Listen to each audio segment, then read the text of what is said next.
Hello friends, ഞാനിന്ന് വന്നിരിക്കുന്നത് നല്ലൊരു അടിപൊളി ബട്ടർ കേക്കിൻ്റെ റെസിപ്പി ആയിട്ടാണ്. വളരെ ടേസ്റ്റ് ആയിട്ടുള്ള, വളരെ ഈസി ആയിട്ട് തന്നെ ചെയ്യാവുന്ന ഒരു കേക്കിൻ്റെ റെസിപ്പിയാണ്. ഇത് നമുക്ക് എല്ലാവർക്കും കഴിക്കാവുന്നതാണ്. എല്ലാവർക്കും ഇഷ്ടപ്പെടും ഇതിൻ്റെ ടേസ്റ്റ്. അപ്പോൾ നമുക്ക് വീഡിയോയിലേക്ക് പോകുന്നതിന് മുമ്പായിട്ട് എൻ്റെ ചാനൽ ഇതുവരെ സബ്സ്ക്രൈബ് ചെയ്യാതെ വീഡിയോ കാണുന്നവരുണ്ടെങ്കിൽ ഇപ്പോൾ തന്നെ ഒന്ന് സബ്സ്ക്രൈബ് ചെയ്തോളൂ. സബ്സ്ക്രൈബ് ചെയ്യുമ്പോൾ അടുത്തൊരു ബെല്ലൈക്കൺ കാണും. അപ്പോൾ അതുകൂടി എനേബിൾ ചെയ്തിട്ടുണ്ടെങ്കിൽ ഞാൻ അപ്ലോഡ് ചെയ്യുന്ന പുതിയ വീഡിയോസിൻ്റെ നോട്ടിഫിക്കേഷൻസ് നിങ്ങൾക്ക് കിട്ടുന്നതായിരിക്കും. അപ്പോൾ നമുക്ക് നമ്മുടെ ബട്ടർ കേക്ക് എങ്ങനെ റെഡിയാക്കുന്നത് നോക്കാം. അപ്പോൾ നമ്മുടെ ഈ ഒരു കേക്ക് ഉണ്ടാക്കാനായിട്ട് അൺസോൾട്ടഡ് ബട്ടറാണ് നമുക്ക് വേണ്ടത്. അപ്പോൾ മിൽക്ക് മിസ്റ്റിൻ്റെ അൺസോൾട്ടഡ് ബട്ടറാണ് എടുത്തിരിക്കുന്നത്. 100 ഗ്രാം ബട്ടർ എടുത്തിട്ടുണ്ട്. അപ്പോൾ നമ്മൾ കേക്ക് ഉണ്ടാക്കുന്നതിന് മുമ്പായിട്ട് കേക്ക് ഉണ്ടാക്കുന്നതിന് ആവശ്യമായിട്ടുള്ള എന്ത് ഐറ്റം എടുത്താലും അതൊന്ന് റൂം ടെമ്പറേച്ചറിലായതിനു ശേഷം മാത്രം ഉപയോഗിക്കണം. ഇതിന് കൂടെ 1 കപ്പ് പൊടിച്ച പഞ്ചസാര ചേർത്ത് കൊടുക്കുന്നുണ്ട്. ഇത് നല്ലതുപോലെ ഒന്ന് മിക്സ് ചെയ്തതിന് ശേഷം നന്നായിട്ട് ബീറ്റ് ചെയ്തെടുക്കാം. അപ്പോൾ ബീറ്റ് ചെയ്യാനായിട്ട് നമുക്കിപ്പോൾ ബീറ്റർ ഇല്ലാന്നുണ്ടെങ്കിൽ വിസ്ക് വെച്ചിട്ടായാലും നമുക്ക് ഈ ഒരു കേക്ക് ചെയ്തെടുക്കാവുന്നതാണ്.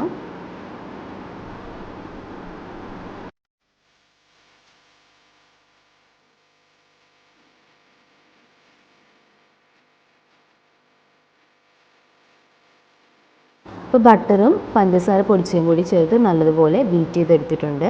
ഇനി ഇതിലേക്ക് 1/2 ടീസ്പൂൺ വാനില എസൻസ് ഒഴിച്ചു കൊടുക്കുന്നുണ്ട്. പിന്നെ ഇതിന് വേണ്ടത് 2 മുട്ട ഇതിലേക്ക് ആഡ് ചെയ്ത് കൊടുക്കാം. ഇനി ഇത് നല്ലതുപോലെ ബീറ്റ് ചെയ്തെടുക്കാം. ഹൈ സ്പീഡിലിട്ട് തന്നെ നന്നായിട്ട് ബീറ്റ് ചെയ്തെടുക്കാം.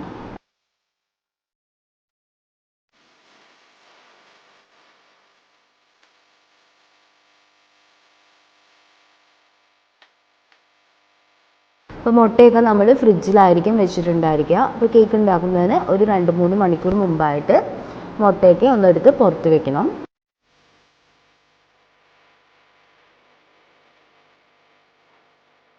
ഇത് നല്ലതുപോലെ ബീറ്റ് ചെയ്തെടുത്തിട്ടുണ്ട്. ഈ സ്പാച്ചില വെച്ചിട്ട് നമുക്കൊന്ന് നന്നായിട്ടൊന്ന് മിക്സ് ചെയ്ത് കൊടുക്കാം.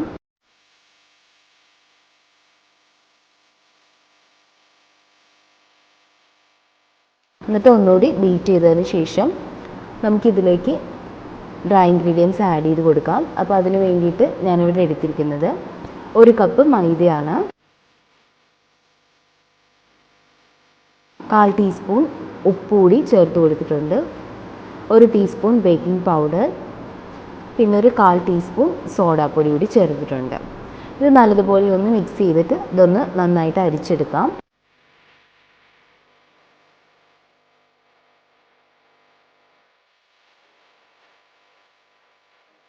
അപ്പോൾ എല്ലാം കൂടി നല്ലതുപോലെ മിക്സ് ആവുന്നതിന് വേണ്ടിയിട്ടാണ് നമ്മളിത് അരിച്ചെടുക്കുന്നത്. ഇനി നമുക്ക് നമ്മൾ കേക്കിന് റെഡിയാക്കി വെച്ചിരിക്കുന്ന ബാറ്ററിലേക്ക് ഇത് അരിച്ച് ചേർത്ത് കൊടുക്കാം. കുറേശ്ശെയായിട്ട് ഇതിൽ അരിച്ച് തന്നെ നമുക്കിതിലേക്ക് ചേർത്ത് കൊടുക്കാം.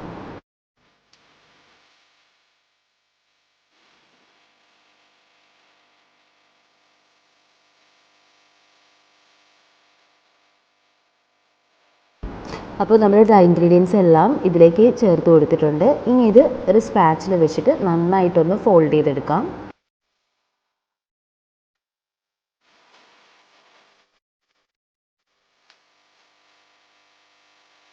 അതിനുശേഷം ഇതിലേക്ക് ഞാൻ 1 ടീസ്പൂൺ പാൽ ഒഴിച്ചു കൊടുക്കുന്നുണ്ട്. എന്നിട്ട് ഒന്നുകൂടി ഒന്ന് നല്ലതുപോലെ ഒന്ന് ഫോൾഡ് ചെയ്ത് കൊടുക്കാം.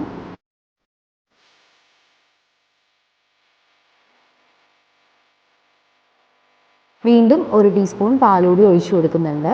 ഇപ്പോൾ ടോട്ടൽ ഞാനിവിടെ 2 ടീസ്പൂൺ പാലാണ് എടുത്തിരിക്കുന്നത്.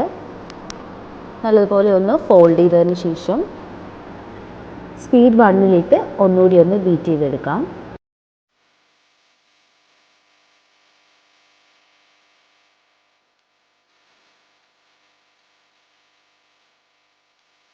ഹൈ സ്പീഡിലിട്ട് ബീറ്റ് ചെയ്യരുത്, ഏറ്റവും കുറഞ്ഞ സ്പീഡിലിട്ട് വേണം ബീറ്റ് ചെയ്തെടുക്കാനായിട്ട്. അപ്പോൾ നമ്മുടെ കേക്ക് ബാറ്റർ ഇവിടെ റെഡി ആയിട്ടുണ്ട്. ഇനി നമുക്ക് ബേക്ക് ചെയ്യാനുള്ള ബേക്കിംഗ് ട്രേയിലേക്ക് ഒഴിച്ചു കൊടുക്കാം.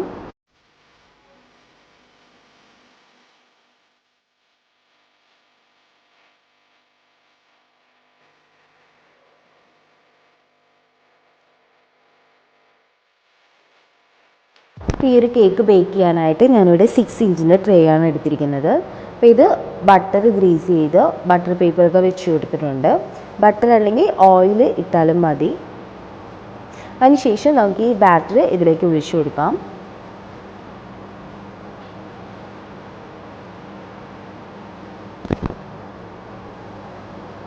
അപ്പോൾ നമ്മുടെ കേക്ക് ബാറ്റർ ഫുള്ള് ഇതിലേക്ക് ഒഴിച്ചു കൊടുക്കുന്നുണ്ട്.